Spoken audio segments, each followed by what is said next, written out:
Togo, en ce début d'année 2023, le régime de Faure Gnassingbé offre un très beau cadeau aux Togolais. Publié le 1er février 2023 par Miadjo. Les délestages sont une plaie pour les Africains. Myriam Bergeron-Maguire. Les Togolais vivent un mois de janvier noir. En ce début d'année 2023, le régime de Faure Gnassingbé offre un très beau cadeau aux Togolais. Des coupures intempestives de courant, des heures durant, des quartiers entiers sont plongés dans le blackout total avec les conséquences désastreuses qui en résultent. Un cauchemar pour les populations. La compagnie énergie électrique du Togo, CE, nourrit l'ambition de poursuivre l'amélioration de la qualité de ses prestations et d'apporter comme toujours sa contribution à l'émergence du Togo. Dans cette dynamique, les responsables se sont engagés à faire de l'amélioration constante de la qualité de service offert à la clientèle, leur préoccupation majeure. Nous tenons à rassurer notre clientèle que nous ne ménagerons qu'un effort pour accomplir la mission qui est la nôtre, à savoir,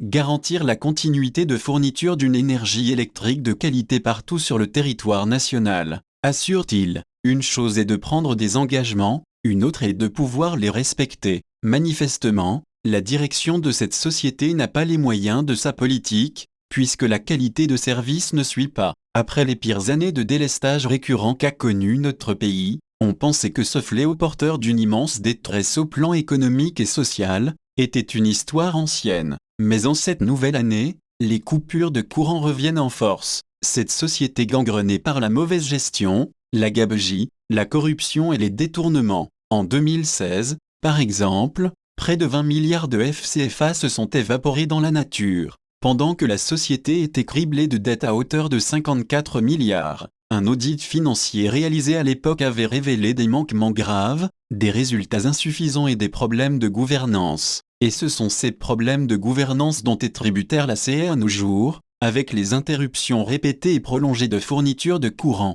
Une situation qui devient préoccupante. Au lieu de couper le mal par la racine pour sortir de l'impasse, les gouvernants ont toujours préféré la solution du sparadrap qui consiste à changer régulièrement les hommes à la tête de la société, et le mal demeure. Plus grave, après plus de 60 ans d'indépendance, le Togo, bien que généreusement doté de ressources naturelles de toutes sortes, n'a malheureusement pas son indépendance ou autosuffisance énergétique afin de satisfaire ses besoins énergétiques. Or en ce 21e siècle, l'électricité n'est plus censée être un luxe, mais un produit de première nécessité. Pourtant en 2010, la société Contour Global Togo Société Anonyme a été inaugurée en grande pompe et présentée comme la plus grande réalisation du siècle pour assurer la sécurité énergétique à long terme du Togo. Elle avait été brandie comme le début de la fin du chemin de croix des populations en matière de consommation électrique. Cette société, à laquelle le régime de Faure Gnassingbé avait accordé une concession de 25 ans,